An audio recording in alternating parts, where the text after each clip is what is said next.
Почитувани гледачи, вие сте на фреквенцијата на вашата КТВ телевизија, ново издание на информативната емисија ТВ Објектив. Во наредните минути со председателот на Општинската организација на СДСМ Кавадарци Вуко Мелов ќе се осврнеме на актуелни политички теми, теми од економијата и се она што е актуелно во денешното живење. Меѓутоа, овој пат ќе говориме како представник на опозицијата. Добре дојде Мелов во нашето студио. Добро најдов, Ангел, ви благодарам на поканата и на можноста да разговараме за се оно што е актуелно на општествен и на политички план во Македонија. Претходното гостување во емисијата редовно беше кога бевте во власт, меѓутоа еве сега од другата страна ќе ги анализираме состојбите. Ќе почнеме со теми од економијата, бидејќи гледачите, граѓаните тоа и најмногу сакаат да го слушат, дали нешто се работи на подобрување на стандардот, ако земеме во предвид дека потрошувачката кошница е значително поголема, се добиваат се повисоки сметки за струја, граѓаните се обидуваат да ги бойкотираат маркетите поради оние високи маржи кои што ги имаат на сите производи по 20 и по 30%.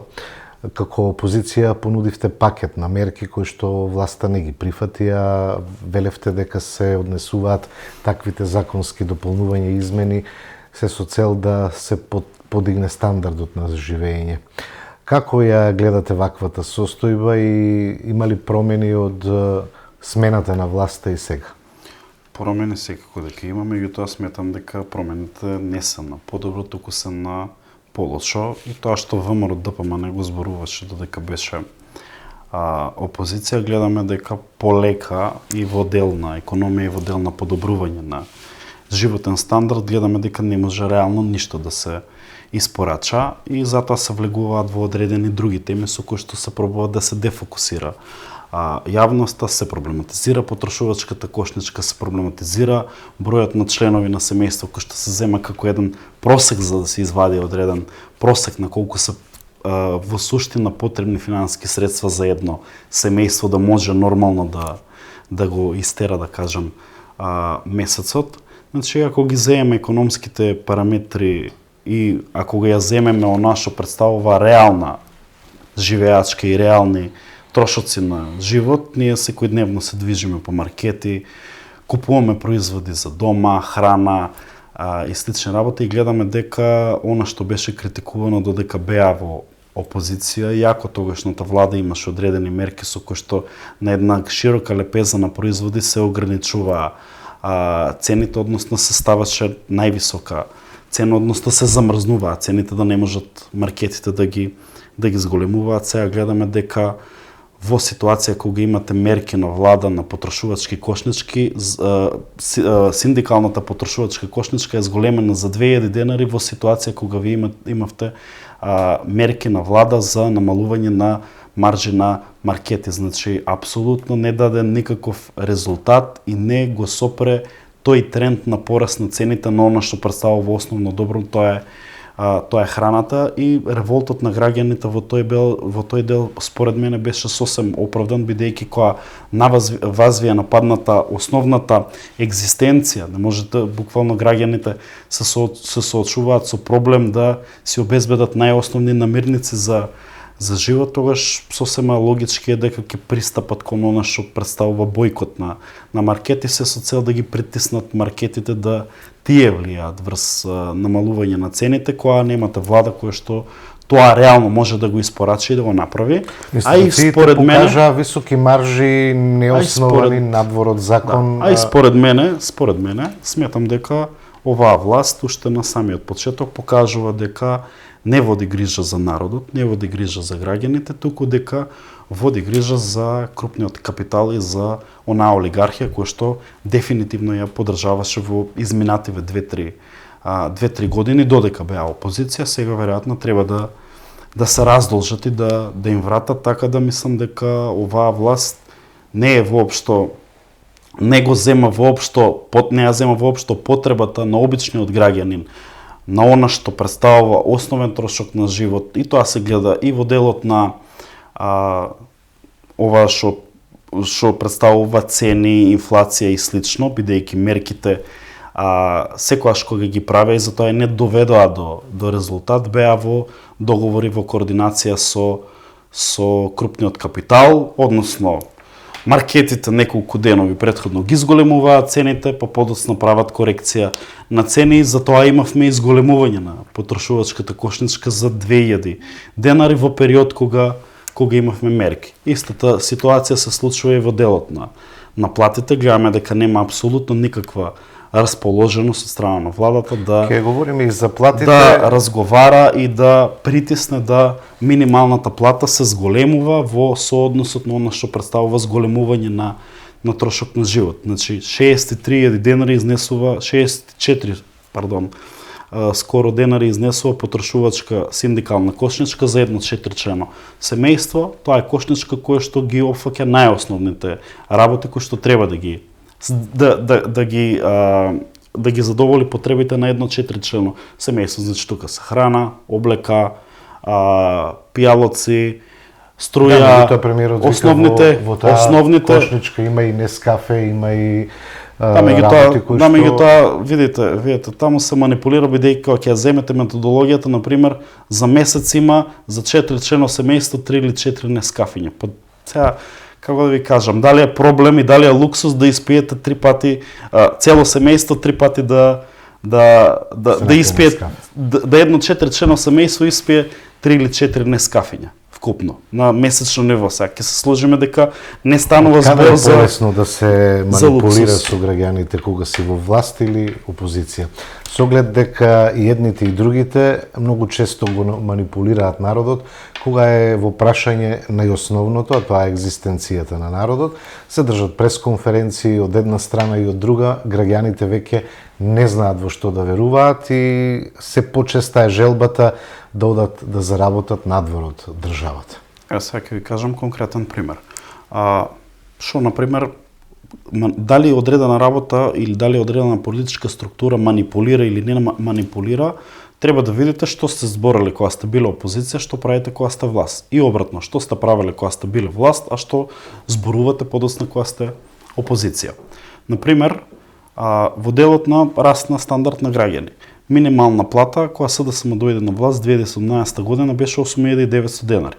Се донесоа законски решенија и се донесе трајно законско решение да постојано имаме пораст на минималната плата и од 8.900 денари стигна 22.500. Тоа е повеќе од двојно, за 2,5 пати зголемување на минималната плата. Автоматски со тоа и сите други плати кои што биле над минималната плата, како се зголемува минималната плата, тоа е спирала на раст, се нарекува во економијата, спирала на раст на платите, како се зголемува минималната плата, така се зголемува општото ниво на плати, односно и другите плати почнуваат да растат. Така да во тој дел сметам дека сме направиле сериозен исчекор за разлика од оваа власт која што, например, и претходно во 10 години владење донесоа закон, тие го донесоа законот за минимална плата, меѓутоа ги исклучија трите сектори кои што се најзаинтересирани односно најзасегнати од минималната плата. Тоа се чевларска индустрија, кожарска индустрија и текстил, каде што у суштина таму имаше најниски плати, тие три сектори беа исклучени во делот на цените и во делот на инфлацијата. Еве во врска со цената на струјата. Критикуваа, правеа протести, излегуваа по улиците по Скопје, правеа протест за цената на електричната енергија. Во ситуација на цена на електрична енергија на светските пазарите европски, од каде што увезувавме во одредени временски периоди, посебно зимскиот период, се увезува струја, бидејќи тогаш потрошувачката на електричната енергија е многу повисоко од она што нашите капацитети можат реално да го произведат. Во ситуација на 800, 900, 1000 евро од мегават, ние имавме пониски сметки за електрична енергија, него сега кога оваа зима имавме 200, 300, 180, толку беа на Купекс цените за мегават час. Сега што е разликата? Разликата е во тоа што како почна енергетската криза, која што опфати го опфати цел свет, Владата донесе мерка, тогашната влада донесе мерка за да субвенционира 80% од сметките на струјата. Ги стави сите енергетски капацитети во функција, производните цени, производната цена на она што го произведува нашите енергетски капацитети беше повисока од онаа цена која што ја продава на добавувачот до семејствата. Таа разлика во цена помеѓу производната која што е повисока и продажната, значи која што ја продавале под пониска цена, ја плаќаше владата и затоа имавме субвенции од 80% на сите сметки на кои ги добива граѓаните, и затоа немаше таков драматичен раст со цел да не се удари по џебот,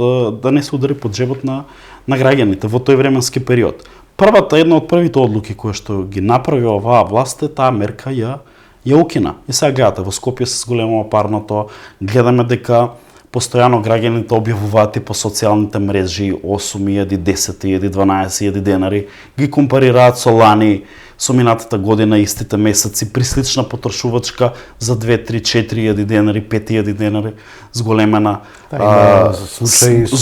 сметка. Повисоки сметки од ланската зима. Да, ја носам тука една, 24.000 денари сметка. Мислам, ова е, како да ви кажам, 24.000 денари сметка за јануари. Како да ви кажам, секој кој што живее со минимална плата или кој што има нормални примања, не може да плати реално оваква сметка, и реално граѓаните се погодени од овие работи и од овие мерки. Како да се надминат овие проблеми, бидејќи ги засегаат сите семејства, не е битна политичката партија, не е битен предзнакот опозиција, власт. Сигурно. Треба да се плати сметката, ако не веќе наредниот месец ќе бидете исклучени од По мене сметам дека нема интенција, нема желба да се, мислам дека оваа политичка гарнитура е тотално одлепена од она што представува реален живот на граѓаните. Опозицијата треба да биде коректив на власта, што работите вие. И сметам дека не ги знаат првично. Треба да ги знаете реалните потреби и барања на граѓани, за да ги знаете најдобро кога се соживувате, кога вие сте дел од нив. Например, ја потекнувам од прилично скромно семејство кое што постојано цел живот сме живееле, сме работеле од плата, во одредени временски периоди сме се мачеле со екзистенционални проблеми, и во таква ситуација лесно е вие да понудите решение, и со да само понуди решенија.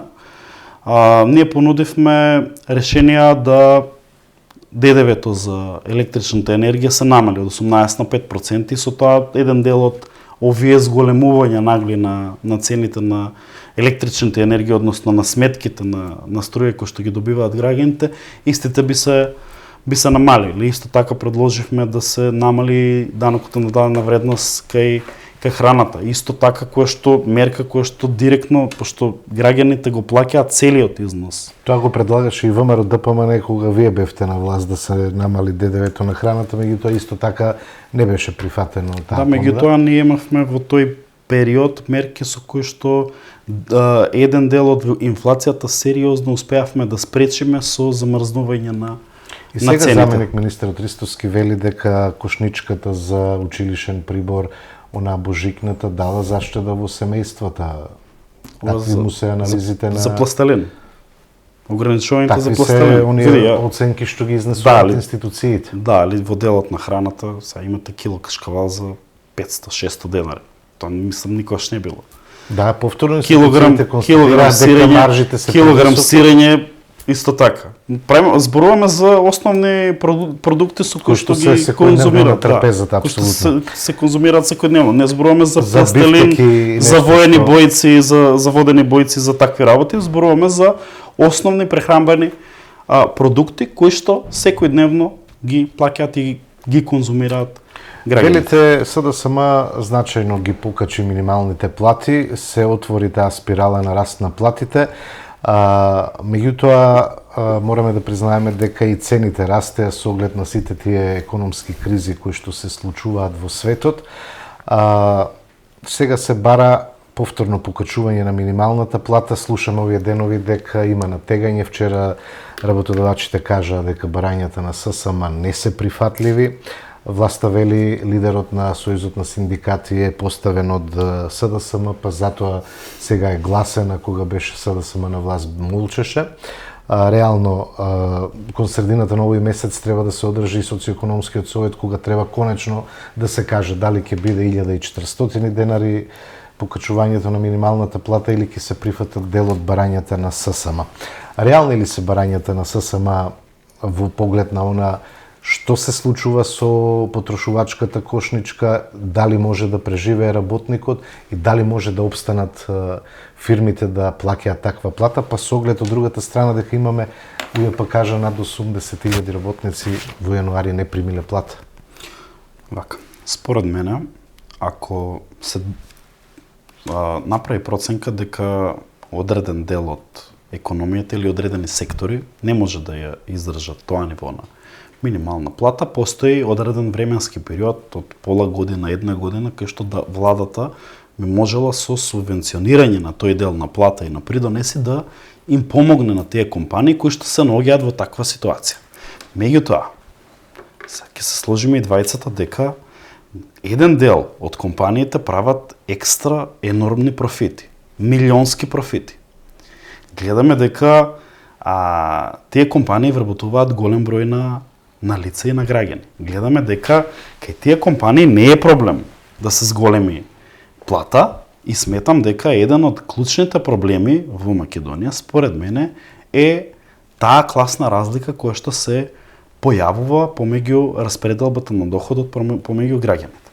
Значи, ние имаме Gini индекс негде на околу 39-40 во делот на распределба на приход. Едно од највисоките нивоа во Европа.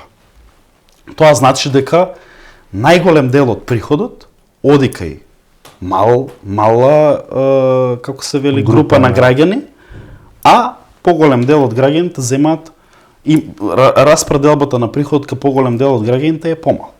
Например, во Македонија најбогатите 1% земаат повеќе од 10% од вкупниот доход кој што се прави. Ако ги земете овие европските земји и ги споредите податоците таму, ќе видите дека и тоа е исклучително повисоко, многократно повисоко во однос на европските земји или во однос на европскиот просек.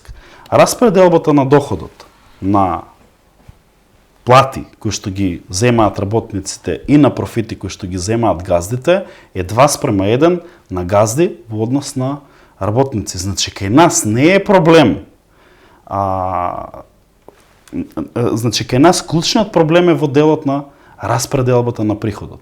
Бидејќи газдите секоја сакаат да оствараат поголеми добивки и да поголем дел од доходот, односно од приходот кој што го прави неговата компанија, да си го земи за себе, него да го распредели на работниците. И затоа сметам дека овие барања на синдикатот не се воопшто претерани и сметам дека синдикатот има апсолутно право да бара повисоки плати, имајќи го при тоа во предвид таквиот сооднос на распределба на доход помеѓу бизнес, газдина компании и помеѓу она што представува работници и работничка класа. Не може соодносот да биде 2:1 на профитот на газдите и платите на работниците, а секаден во секоја развиена економска земја соодносот е обратен. 2:1 е во корис на работниците. Така да барањата околу зголемувањето на минимална плата апсолутно не сметам дека се претерани и сметам дека се реални, имајќи во предвид да се најдат на половина барем пат или да се прифатат овие барања. Изборна година е во прашање. Види, тоа е, како да кажам, тоа е веќе работа на оние кои што ги водат институциите да седнат да разговараат и со коморите, да седнат и да разговараат и со синдикатите. Според мене, ако една потрошувачка кошничка изнесува 64.000 денари, според мене две минимални плати треба барем 85-90% од минималната потрошувачка кошничка да ја исполнуваат и да ја покриваат, и тогаш би можеле да кажеме дека имаме една средна класа која што е добра, па дури оние кои што се на ниво на минимална плата може да 90 и над 90% од своите потреби да ги остварат, така да во таква ситуација би значително би се подобрил животниот стандард на граѓаните, така да според мене сметам дека барањата на синдикатите и барањата на работниците, и јас ги поддржувам барањата на работниците, бидејќи идеолошки сум левичар, доаѓам од работничко семејство и секогаш сум на страната на работникот и во делот на зголемување на минимална плата, во делот на зголемување на плата и во дел на зголемување на нивни права, и сметам дека барањата посебно со ваква инфлација, со вакво зголемување на цени, со ваква потрошувачка кошничка, ниво на потрошувачка кошничка која што имаме, сметам дека се апсолутно оправдани нивните барања, и се што би било под тоа сметам дека би било лошо и би ги довело во неповолна ситуација, а според мене нафрлањето на теми дека потрошувачката кошничка е во нејзи има одредени производи кои што се за нив луксус, дека не било 4 члено семејство, 3 члено семејство било, значи, како да ви кажам, расправаме за одредени работи кои што се економски параметри и секаден се зема одреден просек. Да, некаден живеат двајца, некаден некој живее сам, меѓутоа некаден живеат 5-6, ме разберате? Така да се зема одреден просек и врз база на тој просек се вади одредена износ на финансиски средства кој што е неопходен за тоа семејство нормално да живее. Не правиме муабет, не збориме да живее луксузно, не велиме да живее луксузно, туку да живее нормално, да може да си плати сметки, да си плати вода, да си плати струја, да си плати храна, да му обезбеди прибор на деца на школа, да му обезбеди облека, еднаш во годината да може да отиде во Охрид на одмор. Тоа се основни работи. Ако за тоа наоѓаме да се спориме, и сега таа интенција и тема на владата е да, бидејќи се надвор одлепени од оваа реалност, реалноста во која што живее македонскиот граѓанин, да тие ве убедат со тоа што ќе го намалат бројот на членови на семејство, ќе ви скратат одредени производи потрошувачката кошничка и ќе добиете потрошувачка кошничка од негде 45-46 хиляди денари, ќе кажат, виете па еве две минимални плати се доволни за да се покриет една потрошувачка кошничка, така да вашите барања, значи у суштина целата мантра околу ревизијата на потрошувачката кошничка е да се забетонира минималната плата. Да се тргнат одредени производи, да се тргне дека не се 4 члена, туку дека се 3 члена, 45-46 хиляди денари да направат некаква си таква потрошувачка кошничка и да на бројки и на параметар тој ви каже дека види ти не живе, мислам, оваа се твоите реални, потреби и барања, така да нема потреба да ги зголемуваме сега минималните плати, и сега дека имаме власт која што ги штити бизнис секторот, олигархијата во Македонија, секогаш ќе се соочуваме со овакви работи. Тоа нема ли да донесе нови бранови на иселување, бидејќи се почесто младите заминуваат од државата? 3 децении веќе научија младите дека тешко може да се опстои во државата и си го бараат подоброто утро надвор од неа. Види, една од главните причини заради кои што имаме иселување. И СДСМ и ВМРО ДПМН велеа ќе ги враќаме, меѓутоа се повеќе заминуваат, ретко никој не се вратил. Видете, за да почнат луѓето да се враќаат, треба вие не само од економски аспект да го подобрите животот, туку треба да ги подобрите значително и да ги доведете на некое повисоко ниво начинот кој што функционира државата. Меѓутоа тоа е подлабока тема. Според мене еден од клучните работи заради кои што од првичните работи заради кои што се заменуваат младите, сигурно се подобрите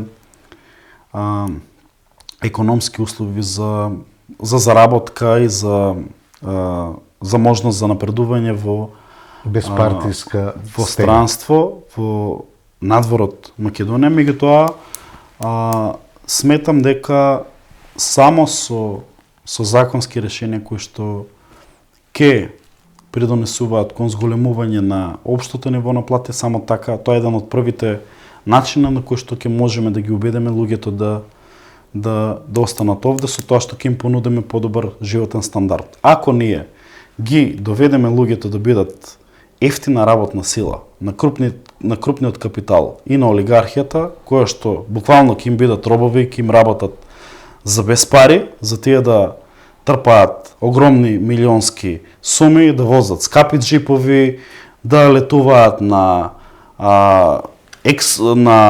екзотични летувалишта, да одат на места кои што обичниот македонец може само да ги види на интернет.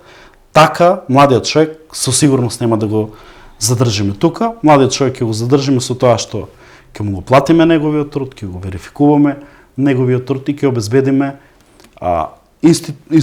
функционалност на институции, ќе обезбедиме подобар здравствен систем, подобра се работеше ли во таа насока? Имаше повторно се иселуваа младите. Да, меѓутоа прашањето е на тенденцијата. Постојано види. 3 децени имаме континуирано расселување. И во Европа има миграција. Значи секој оде по подобри услови на секој оде во подобри услови. Сега ќе кажам класичен пример за лекар во Словенија оде на работа во Германија. Германските лекари одат во Соединените Американски држави. Да, меѓутоа и таму има иселување, меѓутоа сметам дека таму е на далеку пониско ниво во однос на оно што го имаме денеска. Нешто што исто така е важно, деновиве се заговара, се најавува во јавноста дека одредени компании ќе заминат од Македонија, имаат значаен број на вработени. Во Кавадарци се уште е неизвестно или барем во јавноста е непознато кога ќе започне со работа Евроникел, компанија која што исто така вработува околу 1000 семејства, што директно, што индиректно. Од друга страна, владата вели дека имаме раст на странските инвестиции, министерката Кочовска вели дека економијата се стабилизира, четвртиот квартал имаме раст од 3,2 на бруто домашниот производ. Како ги анализирате ваквите состојби? Според мене, гледаме сите по медиумите дека одредени компании најавуваат заминување. Одредени компании гледаме дека почнуваат да испуштаат одреден број на вработени. Нови странски инвестиции јас искрено не гледам. Ако може, министерката може и да не ги каже кои се новите инвестиции кои што се донесени во Македонија. Во однос на Кавадарци, состојбата со Фени не е охрабрувачки, искрено да ви кажам, бидејќи постојано и претходниот пат, само сметам дека претходниот пат побрзо се санираше целата работа и Фени почна многу побрзо да работи. Сега имаме година и пол скоро веќе влегуваме навршува втората година кај што Фени е запрен со производството. Нема најава кога би почнал со работа. Тие околу 900 платите се исплатија, меѓутоа не целосно. Околу 900 души, околу 900 луѓе се уште не се на работа. Само еден мал дел се вратени негде 150 по мои информации. И нема најава кога истите би се вратиле на работа и тоа е еден сериозен удар економски врз цел град, врз цело Кавадарци, посебно врз тие лица.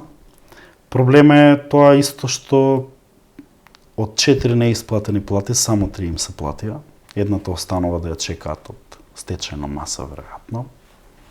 Кога ќе биде, како ќе биде, дали ќе биде стечајната маса, тоа е знак прашалник. Имате вработени во кои што биле обезбедување пожарникари, кои што не им исплатена ниту една плата. И таму се негде 5-60 семејства засегнати од таа работа. Имате транспортери кои што не им се исплатени исто така долговите, кои што земале кредити, купиле камиони, возеле и на крајот им ја наметна и обврската за да си ја платат и нафтата, односно да си ја платат горивото за кое што го вршеле превозот и немаме апсолутно никаква информација од она што представува власт, што планира да се прави, како планира да се прави. Нема дојдено тука да поразговараат со луѓето, да им кажат на луѓето што се планира, како се планира, ќе се вратат на работа, нема да се вратат на работа. А во лани, минатата година, во изборната кампања, фуриозно се најавуваше дека ете сега ВМРО ДПМН ќе дојде, веднаш ќе се исплатат сите долгови, ќе се обештатат транспортерите, ќе се обештатат вработените, компанијата веднаш ќе почне да работи и една година после тоа гледаме дека најголем дел, 80% од тоа што било ветувано, го нема да биде реализирано, а граѓаните знаете како кога не одите на работа, не остварувате приходи, сметките доаѓаат, животот е скап и како да ви кажам, тоа е еден по мене сериозен проблем со кој што се соочуваме ние као град. Има одредени други компании во Кавадарци, одредена странска инвестиција која што е голема инвестиција која што вработува голем број на граѓани кои што исто така добиваме секојдневно повици од граѓани кои што полека истите почнуваат да го намалуваат бројот на вработени и розовите наочари кои што ги има министерката во однос на економијата и во однос на тоа колку пораснала економијата, бидејќи знаете како има една шега која што кажуваат граѓаните, доаѓа ВМРО на власт, одма сме први пораст у свет, први у Европа, втори, трети у свет. Мислам дека тоа апсолутно нема никаков допир со она што представува реална состојба и тоа го гледаме во Кавадарци, тоа се осеќа и во делот и во работата и на другите компании, бидејќи тие се сите една со друга поврзани и имаат одредена Цените дека е лоша економијата, надвор од тоа што го кажува власта. Како ја оценувате политичката состојба за разлика од времето на СДСМ? Сега имаме постабилна влада или навидоме така. Како цените што се случува на политички план во државата? Ваш коментар. Во делот на бројки и во дел на мнозинство, сигурно дека имаат повисоки бројки заради фактот што добија и поголема поддршка. СДСМ секогаш добиваше некоја пониска поддршка и секогаш разликата беше и 2016 и 2020 со 2 пратеници разлика. Меѓутоа во делот на што на пример највише граѓаните замерува, зашто се дале одреден број на позиции на министерски места на албанските политички партии и структури. И во тој период можеби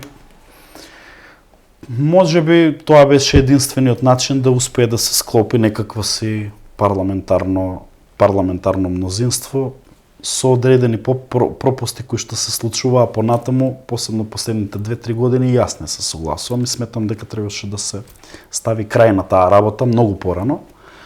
Но гледаме сега дека новата власт која што почна со 58 пратеници и 6 пратеници на знам, значи сами 2 македонски партии има сами веќе мнозинство, сепак сметам дека направија сериозни пропусти, пак добија председател на собрание, пак добија голем број на министерски места албанските коалициони политички партии. Сметам дека во јавноста се фрлаат одредени тези, бидејќи не може да се испорача реално подобар животен стандард на граѓаните. Граѓаните постојано се соочуваат со повисоки цени, со намален животен стандард, со потешкоти да се преживее. И во такви периоди, кога вие не можете да испорачате реално подобар живот на граѓани, да испорачате пониски цени во маркети, пониска цена на електрична енергија, повисоки плати, тогаш почнувате да ја замајувате јавноста со одредени теми кои што по мене не се теми.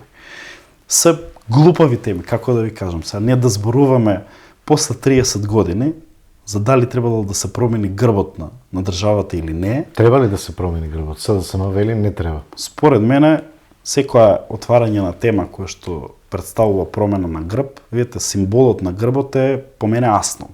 Удирањето по грбот е удирањето на асном. Асном е темелот врз основа на кој што е градена македонската држава. Во асном ние сме добиле и признавање на народ, и сме добиле признавање на јазик, и сме добиле независна држава. Ако треба по тоа да удираме, тогаш ја не знам каква е оваа влада која што ни се прикажува дека е патриотска, ако удира по нешто, по работата која што според мене е најсвета. Повремено се слуша и промена на химната. Види, според мене, не знам што ми има во главата на ВМРО ДПМН на овие вреди, меѓутоа, не знам дали се сеќавате, 2017 година имаше одредени протести. После формирањето, односно после објавувањето дека ВМРО ДПМН нема доволен број на пратеници за да формира власт и реално беше видливо дека некој друг ќе формира влада во тој временски период и тогаш е измислил на фамозна Тиранска платформа, дека СДСМ има прифатено Тиранската платформа, дека тоа ќе биде програмата и начинот на кој што ќе се работи и ќе се тераат одредени процеси во Македонија. И не знам дали се сеќавате, во таа Тиранска платформа неколку работи беа спорни. Една беше во делот на употреба на јазикот. Прв закон за употреба на јазици донесе ВМРО ДПМН 2008 година, ми се чини, 2011 го проширија употребата. И втората спорна работа беше резолуција да изгласа собранието некаква си резолуција за геноцид, дека е правен одреден геноцид на албанците во Западна Македонија, кој што според мене е неприфатливо, бидејќи нема таква работа сметам дека нема таква работа, нема основ за таква работа и не се случило тоа историски гледано. И таа работа не се гласаше у собрание во мандат на СДСМ. И третата спорна работа која што ја зборуваше тогашната опозиција е отварање на дебата за знамето, за грбот и за химната. И тогаш врз база на тие тези кои што им ги продаваа на нивните членови и врз база на таква една запаллива реторика ги втурнаа тие луѓе во проблем, дел се во затвори од нив, дел се во затвори во нив, бидејќи поверувале во таа приказна и во патриотските побуди, условно речено на тогашната власт, влегле во собранието, дел организирани, дел понесени од атмосферата, направиле одредени кривични дела и сега се во затвор, а сега нивната политичка партија, настрана тоа што водеше 7 години кампања, не ги амнестира. Треба ли да се ослободат бргата? Не ги амнестира, а ги отвара темите за знаме, за грб и за химна, заедно со нивните коалициони партнери. И еве јас јавно прашувам дали ВМРО ДПМН и вреди ја спроведуваат така наречената Тиранска платформа, бидејќи една од клучните точки на таа Тиранска платформа беше промена на грб, на химна и на знаме. Отварање на дебата и гледаме дека денеска сериозно се дискутира по однос на таа тема. Да, меѓутоа во јавноста некако негативни се реакциите за евентуална промена на грбот на државата. Власта најави борба против корупцијата и криминалот. Веќе се почнати неколку постапки против членови на СДСМ, поранешни раководители, што во ЕСМ, што на други позиции. Како гледате на сите овие активности? Навистина е борба против корупцијата или како опозиција сметате дека е пресметка со неистомисленици? Видете, јас првично ги немам доказите, ги немам материјалите, така да не можам да судам дали некој е виновен или не е виновен. Според мене, реална борба против корупција има во тој има тогаш кога вие без разлика на партиска припадност, вие гоните криминал и корупција. Според мене, што ја, например, сум забележал како симптоматично. Без да навлегуваме дали е некој виновен или не. Секогаш кога власта се соочува со одредена криза и проблем, тогаш се вади одреден случај или одредено дело. Тоа не значи дека тие луѓе се виновни или не се виновни. Меѓутоа сметам дека постои интенција на власта да во периоди, например, кога беа овие протестите во однос на загинувањето на девојката која се крена цела македонска јавност, па гледаме дека тогаш се почна да се вадат одредени работи и одредени коруптивни скандали на претходната власт. Јас сум кажал, секој кој што е крив и секој за кој што ќе се покаже вина, реална вина, нема ние како СДСМ да го браниме, кој што правеше претходната власт, меѓутоа политички прогон апсолутно таму кај што сметаме дека постои политички прогон, апсолутно нема да дозволиме заради пресметка политичка со неистомисленици да на тој начин се однесува ВМРО-ДПМН и сметам дека одредени дела кои што се незастарени во однос на минатиот период и во однос на нивниот мандат, кои што биле поранешни функционери на ВМРО-ДПМН, за да ни покажат, за да не убедат сите дека работат по словото на законот, дека дека навистина се борат против корупцијата, против криминалот во Македонија, тие дела не се застарени, да видиме да ги реализираат. Според мене не е прифатливо да човекот за кој што водевте кампања дека правел рекет во Македонија, сега му е намалувата затворската казна. Се докажа, се осуди и сега вие му намалувате затворската казна од 9 на 5 години. Имаме еден друг бивши директор на Управа за безбедност и контраразузнавање, кој што треба да е во Македонија, бидејќи е пододредени, ми се чини дека се уште се води као затвореник, меѓутоа на некаков си отпустилен, некаков си. Не ги разбирам многу тие како се вика правни затворски работи, бидејќи до сега да чуктам од дрво не сум се нашол во таква ситуација. Да, меѓутоа цела македонска јавност реагираше бурно, бидејќи човекот не е во затвор, туку се шета во Монте Карло со луксузни автомобили. Првично од кај му пари да посетува такви места, да има такви хотели. Малце нека истражат и во сопствениот двор и тогаш даќе им верувам дека навистина се борат против криминалот и корупцијата. Следна работа.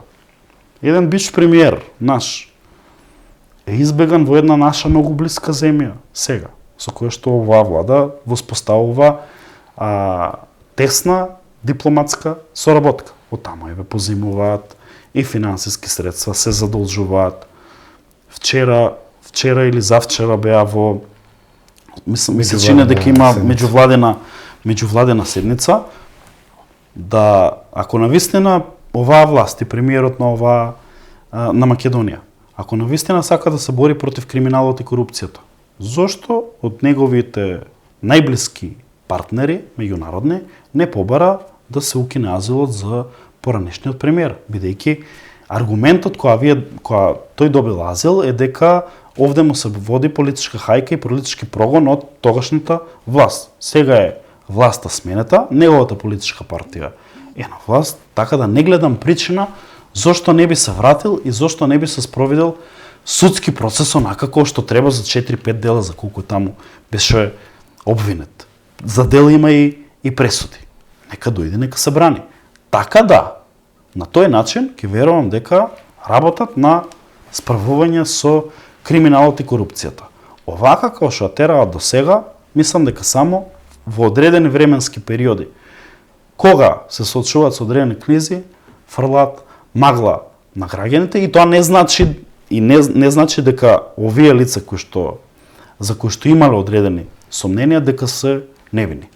Во таква оценка не навлегувам, бидејќи немам аргументите и фактите и бидејќи Тоа е не сум работа на обвинителни судот кој што судија, треба да- меѓутоа оваквиот принцип и начин на работење плюс надодадено на тоа упадот во судскиот совет, кој што представува тело кое што ги контролира работата на судовите, на основните суди, на председателите на судови, на судиите и може да разреши судија или може да унапреди судија, односно тоа е институцијата која што избира, ми се чини, меѓутоа сепак мораме да признаеме дека фелата е со многу ниска доверба, од само 2% од граѓаните ценат дека работат соодветно, можеби и во таа насока се Да, стига. меѓутоа вие кога ќе направите дополнителна партизација и првично го земате судски совет како институција која што врши непосредна контрола на работата на судовите, која вие првен ќе удрите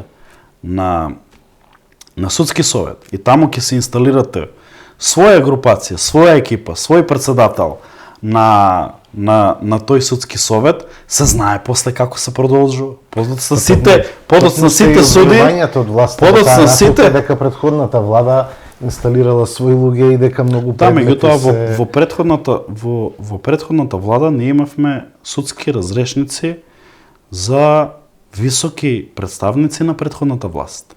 За претходен генерален секретар, за двајца генерални секретари имало пресуда. Имало пресуда за висок, пазете, генерален секретар на влада фактички е еден од најблиските соработници на премиерот. Ме разберате? Направило одредено кривично дело, си одговарат, никој не ги спасува во тој временски период. Овака како што се прави сега, се удира првен на судски совет, ќе се земе целата контрола на судскиот совет. И обвинителот е на нишан, бидејќи и обвинителот е на нишан, значи и обвинителот е на нишан, и обвинителот е на нишан да се разрешува и да се стави подобен обвинител и вие повторно го имате процесот и така у суштина се прави заробена држава. Вие првен ударате на репресивните органи, тоа се МВР, обвинителство, суд, ги ставате рака на нив, инсталирате ваши луѓе, подоцна инсталирате своји луѓе во оние тела за контрола на медиумите, па ги притискате медиумите, ќе ги поклопете медиумите и таму, и вие имате репресија и пропаганда. Со репресија и со пропаганда, тоа е како да кажам, тоа е рецептот по кој што направија заробена држава и претходно. И гледаме сега дека продолжуваат на истиот начин, да ја тераат работата и сега. Повиете СДСМ, според мене, например, во медиумскиот простор, раководството на државната телевизија не го смени. Беше исто од претходната власт. Така да, како да ви кажам, најголем дел од телевизиите, од националната телевизија, критикуваат тогашната власт. Во делот на правосудниот, како се вели, систем, во делот на правосудниот систем. И сам ви споменав дека има одредени случаи каде што биле опфатени со истраги и завршили и со пресуди одредени функционери кои што биле на високо позиционирани во претходната власт. Господин Мелов, и една од главните замерки кои што ние замеруваа граѓаните и на таа платформа и дојди СДСМ, правда за сите. И според мене сметам дека еден од клучните проблеми заради кои што СДСМ ја изгуби довербата и доблесно е да се извините, е несправувањето со криминалот и корупцијата, односно нефункционалноста токму на овие системи, на правосудните системи кои што требаше да ги санкционираат претходната власт која што не успеа правосудните системи да ја истераат правдата и да го не огледаме Сашо Мјалков како вози Порше у Монте Карло, туку да огледаме во затворот Идризово.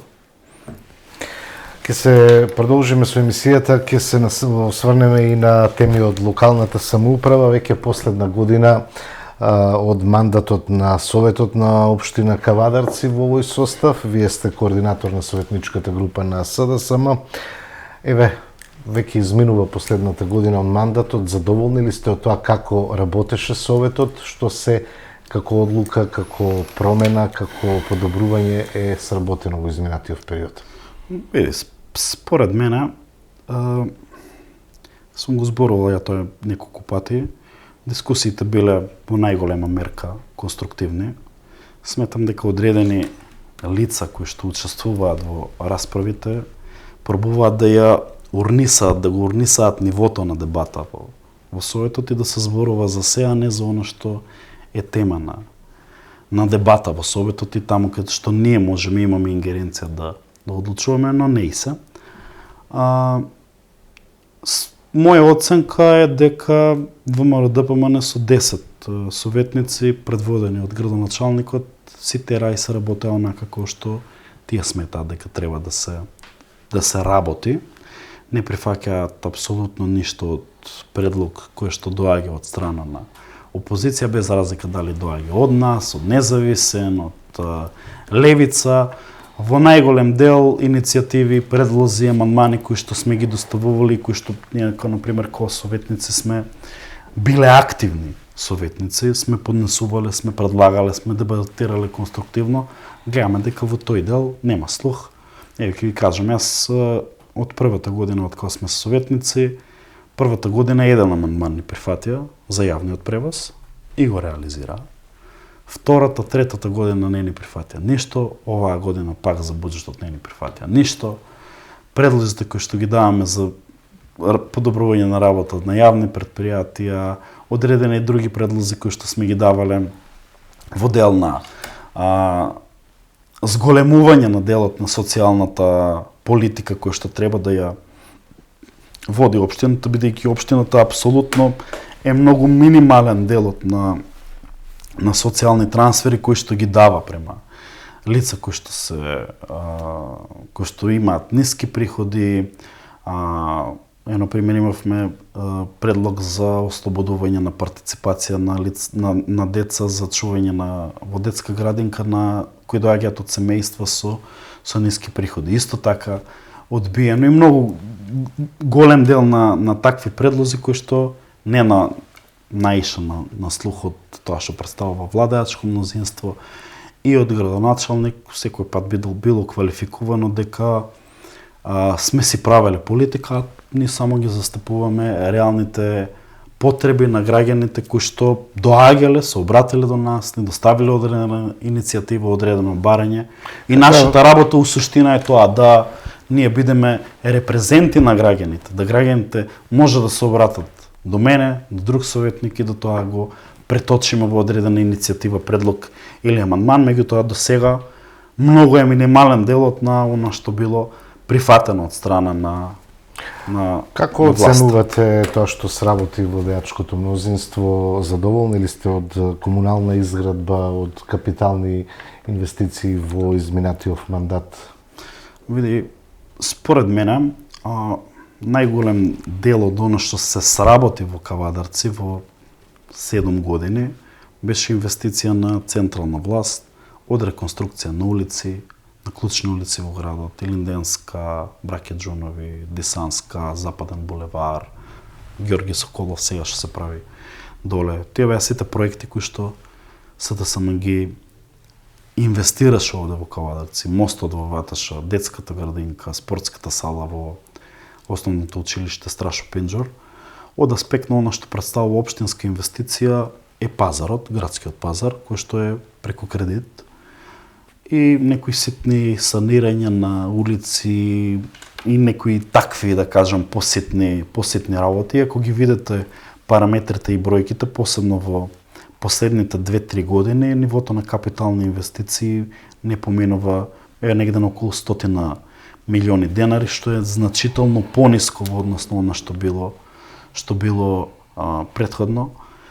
Од друга страна, не имаме зголемување на речиси на сите цени на локални услуги, цена на вода, цена на износ на смет, цена на јавно зеленило, јавна чистота и слично. Имаме паркинг кој што е најраспространат во градот, значи буквално половина град не е со платен паркинг. Имаме најголем опсек на како на да платен. избегнат сообраќајниот хаос и метеж кој што владееше претходно и со која цел се Идејата на јавното предпријатие е да го реши сообраќајниот хаос во централното градско подрачје. Меѓутоа, кога ќе почнете да ставате платен паркинг, например, кога ќе ставите платен паркинг на Дисанска е последна улица, после тоа веќе почнуваат лозови насели, тоа не е централно градско подрачје. Ме разбирате, значи во одредени работи се претера. Се претера заради тоа што најголем дел од јавните предпријатија се загубари, се соочуваат со финансиски проблеми, нема финансиски средства, исто и за јавното предпријатие Комуналец, кај на цена на вода задвојно е зголемено у 7 години, од 14 на 37 дена. Меѓутоа пак имаме најниска цена. Да, имаме, меѓутоа немаме најниска, немаме меѓу најниска, има многу општини кои што имаат, Гивгеле има на пример 22-23. Македонски Брод 22-23. Не се сеќавам сега на одредени други општини, меѓутоа знам општини кои што имаат пониски цени од кај нас. И сега ќе ви кажам и во однос на таа работа. Значи, не можете да земете да споредувате цена каде што водата доаѓа по природен пат и таму каде што доаѓа со пумпи.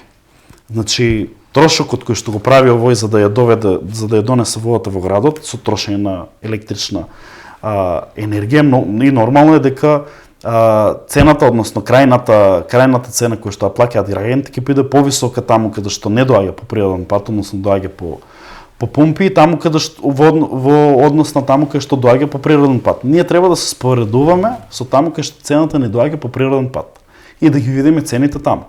И друга работа, а тоа се овие мини хидроцентрали кои што 4 добивме, од 2017 имавме 4 месечени, само една е направена, пета. Тоа е дополнителен и тоа е на пример добра работа која што некој почнал да ја прави во јавното предпријатие, бидејќи да сега не се тие мини хидроцентрали, ние ќе имаме повисока цена на вода во однос на онаму каде што водата доаѓа по патна, односно не доаѓа по природен пат, туку доаѓа со пумпи. Зошто? Заради тоа што трошоците на јавното предпријатие се апсолутно зголемени, бројот на вработени е апсолутно зголемен. Сега видите, имате еден парадокс.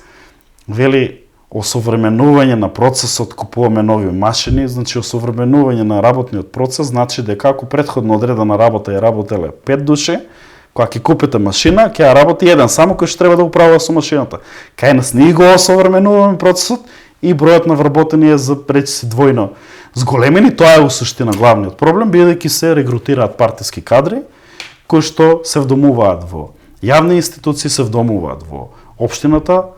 Например, во општината бројот на вработени за 40 зголемен или за повеќе од 40 зголемен во неколку години, и сето тоа на крајот му го фактурираме и треба да го платат граѓаните.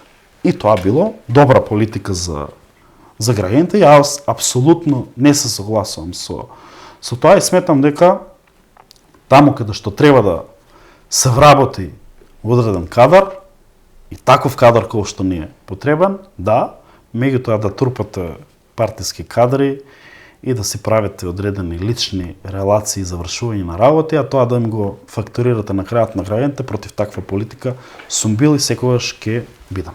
Граѓаните ќе имаат можност во октомври да бираат нови локални самоуправи, нови состави на советите и градоначалници. Вуко Мелов дали е со желба да биде кандидат за градоначалник, носител на листа? Почнати ли се активностите во пресред на локалните избори? Членството раздвижено ли е? Ќе ви имали на терен? Веќе ги гледаме сите оние состаноци, конференции. Да.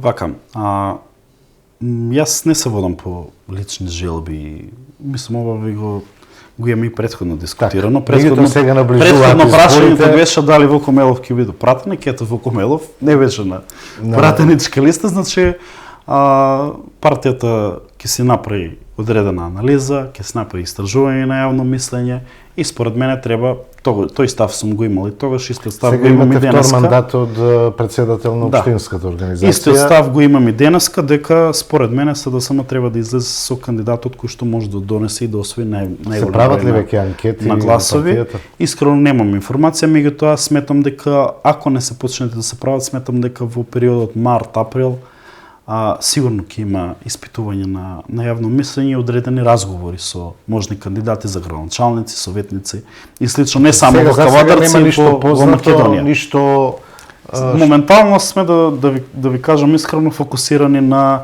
внатропартиските избори кои што се следната недела на 16 март, каде што контактираме со членовите, гледаме дека одредени гледаме дека има зголемување, односно раздвижување се на консолидираат ли членовите. редовите после Луѓето изборниот почнуваат да се враќаат, веќе гледаме дека тој период на депресија кој што ја зафаќа секоја политичка партија после таков изборен пораз, бидејќи изборниот пораз беше голем на ниво на Македонија, сметам дека почнуваат луѓето полека да се враќаат.